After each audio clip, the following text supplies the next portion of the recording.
A new book beautifully weaves together the spiritual and the secular of the Christmas holiday. In the spirit of Christmas, readers will join Santa Claus as he reflects on his love for Jesus Christ. And this unique Christmas perspective is told through both word and art, and that artwork is stunning. Illustrated by an artist you know, his work is loved, and so is he. We're talking about Greg Olsen.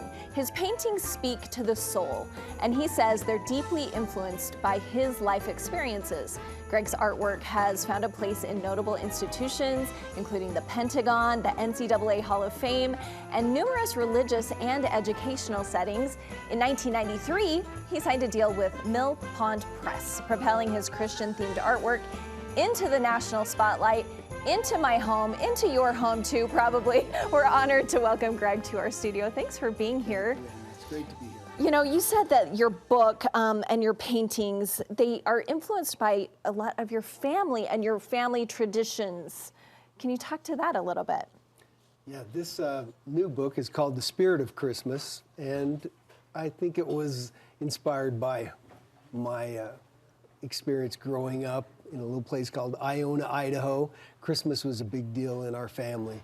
I wouldn't say my dad was actually Clark Griswold, but kind of.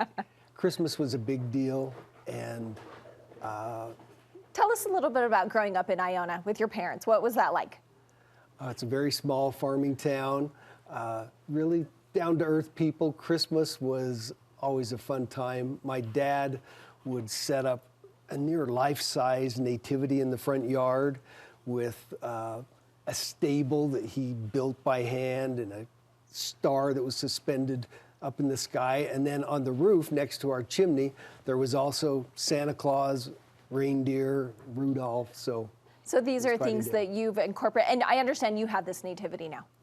Yes. What are you doing with it? Is it outside your house? It usually is, yes. It's not up yet. Talk to me a little bit more about your dad. You said he was a little Griswoldian. Can we say that? Yeah, yeah. Well, a few years in a row, he won a $25 prize for the best Christmas decorations in Iona. So if that gives you any clue what he was like. Well, we're seeing him there. He looks delightful. Talk to me about you were motivated to tell the Christmas story involving both Christ and Santa Claus. What was the reasoning behind that? Well, like I said, we always had the baby Jesus and the nativity in the front yard, and on the roof was Santa Claus.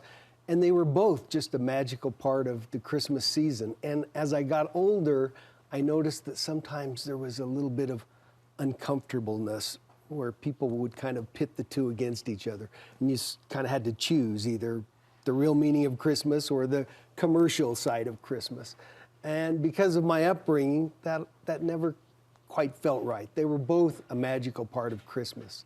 So this book is kind of trying to meld the two by showing how the baby Jesus and the mission of Jesus becomes an inspiration for Santa Claus and his doing good and helping others, spreading kindness and joy. So. Yeah, I had someone in my family who would come in and say, what is the Jesus to Santa ratio in here? Because I felt like I had too much Santa. Right. And you've shown that in a lot of your illustrations too. Let's talk about the book. You said all the drawings are new in there. They are. They're new, but some of them are retro. In other words, I went back and did some drawings based on earlier paintings that I had done so that we could have a consistent theme in the painting or in the book of these special drawings that illustrate the poem that's inside. So it's not really a story, it's just a poem. It's really short, but it focuses on the idea of Jesus being inspiration for Santa and his goodness, and all of us trying to kind of do what Jesus would do at the holiday season. Something else kind of unique that you do, that someone pointed out, is you often depict Christ smiling in your photos, and other artists a lot of times will see him very stoic. Is that something thoughtful that you've done as you've portrayed Christ? Well, for me, Jesus is a symbol for joy, for love, for kindness, compassion, all of those things. And for me, those are happy sorts of feelings.